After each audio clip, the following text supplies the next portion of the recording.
अस्सलाम वालेकुम students, my name is Aqeel Ahmad. आज मैं शुरू कराने जा रहा हूँ यूनिट नंबर 7। आपका course code number 1340 Allama Iqbal open university का यूनिट नंबर 7 आपको नज़र आ रहा है। Partnership accounts to admission of partner, जिसका उन्वान है partnership account to admission of partners. ठीक है, देखते हैं इसमें क्या है, चलते हैं। पेज नंबर 162, पेज नंबर 162 आपकी किताब का खोल लें। 7.1 चैप्टर 7 उसका point number 1, admission of a new partner, एक नए शरीक को शराकतदारी में दाखिल करना। Admission of a new partner, एक नए शरीक को शराकतदारी में दाखिल करना, एडमिट करना, एडमिशन होता है उसका दाखिला होता है। वन वे, एक तरीका, to extend the partnership business, शराकती कारोबार को वसअत देने का, is to admit a new partner, एक नए शरीक को दाखिल किया जाना है।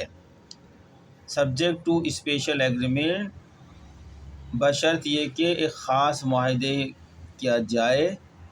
अ new partner can be admitted, एक नया पार्टनर दाखिल हो सकता है शराकती कारोबार में, only with the consent of all the existing partner, सिर्फ मौजूदा पार्टनर की कंसेंट यानी रजामंदी के तहत।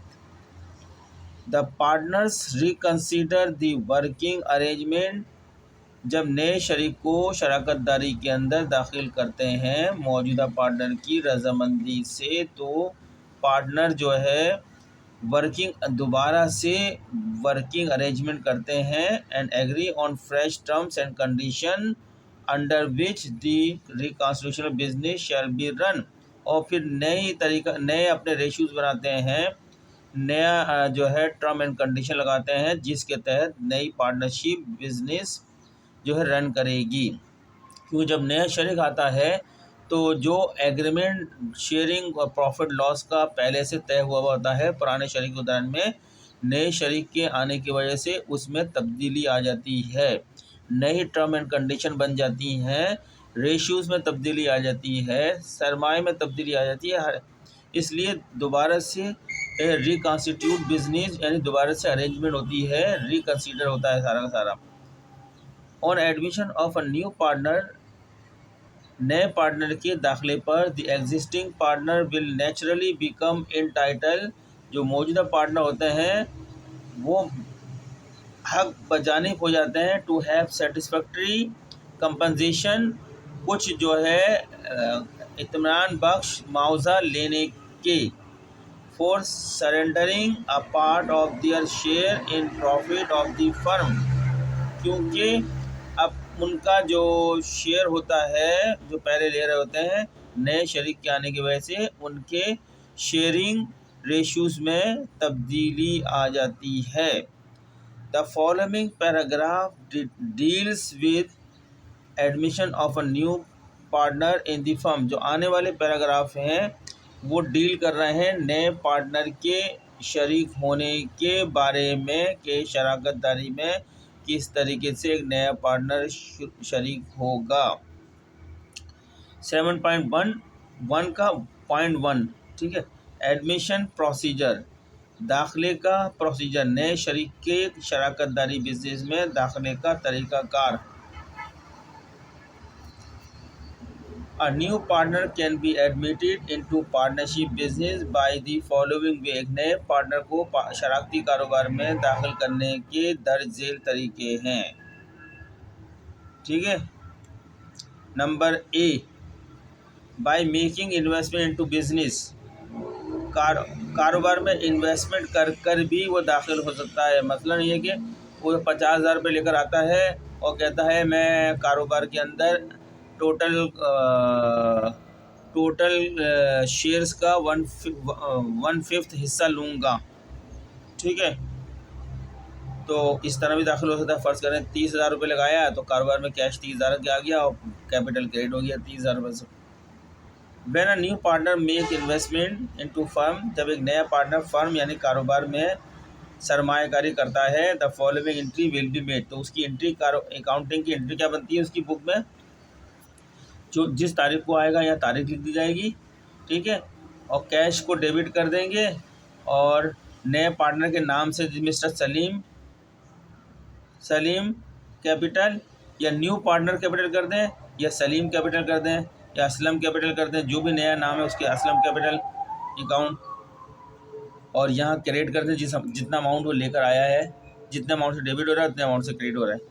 कैश भी ला सकता है, अगर कैश लाता है तो कैश को डेबिट करिएगा, अगर नन कैश असेट्स लेकर आता है जैसे मशीनरी, बिल्डिंग है, फर्नीचर है, कैश जगह वो लाता है तो उनके नामों से उनको डेबिट कर दिया जिस अमाउंट का लेकर आता है वो, ठीक है।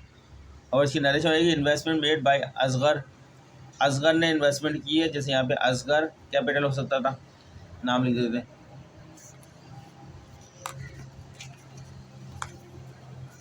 फिर नंबर बी तरीका, bye purchasing interest from existing partner.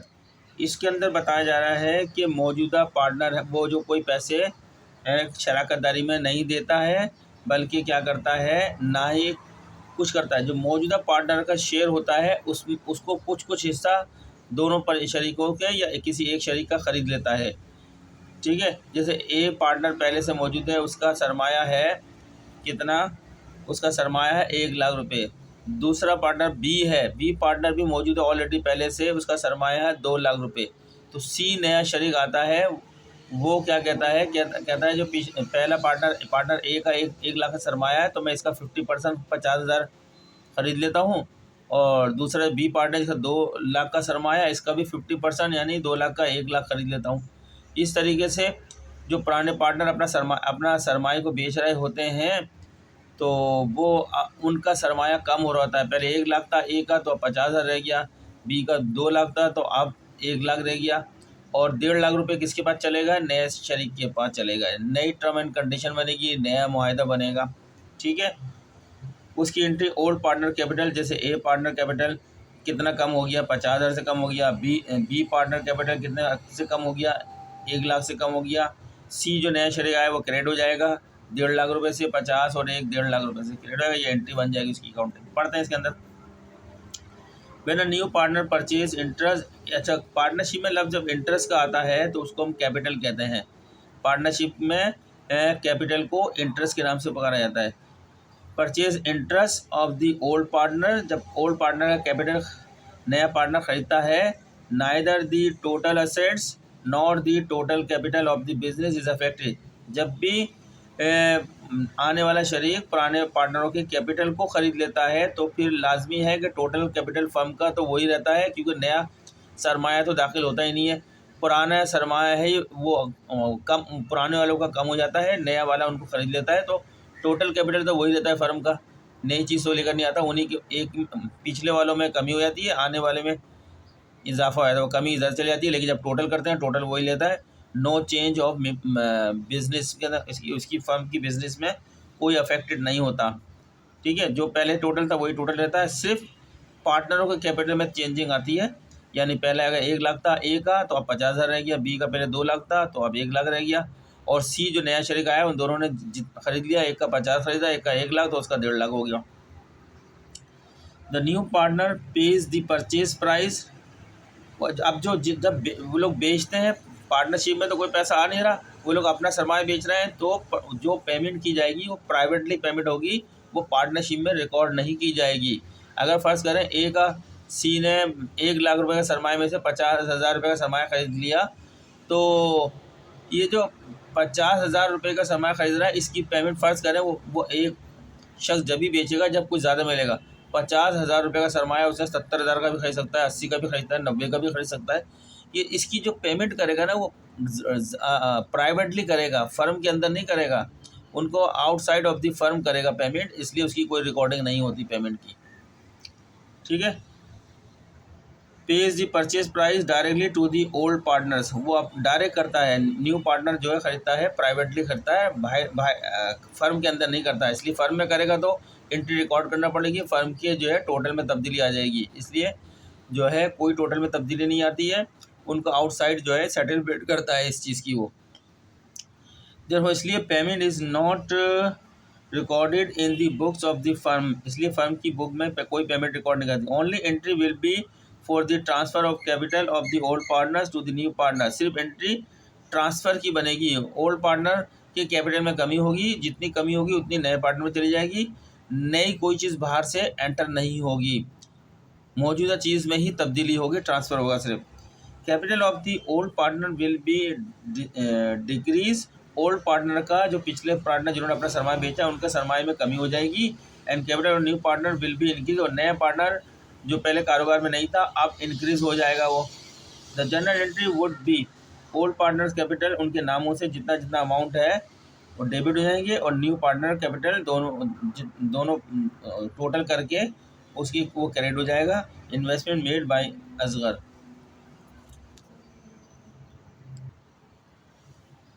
7.1.2 goodwill in partnership. अब पार्टनरशिप में गुडविल को देख लेते हैं। द फर्स्ट थिंग, पहली चीज़ which is to be taken in consideration on admission of a new partner, जिसको हमने ज़ेर गौर लाना है कि एक नए शरीक के एडमिशन के वक्त पहली चीज़ जो कि बहुत इंपॉर्टेंट है जिसको हमने ज़ेर गौर लाना है एक आने वाले शरीक के एडमिशन के वक्त दाखिले के ऊपर, वो है गुडविल। गुडविल होती है कारोबार की शोहरत होती है। 5 साल पहले आपके कारोबार की कोई और शोहरत थी और आज कोई और शोहरत है। आज उसने अपनी साख मार्केट में कायम कर ली है, आपके कस्टमर बन गए हैं, आपका प्रॉफिट ठीक ठाक आ रहा है।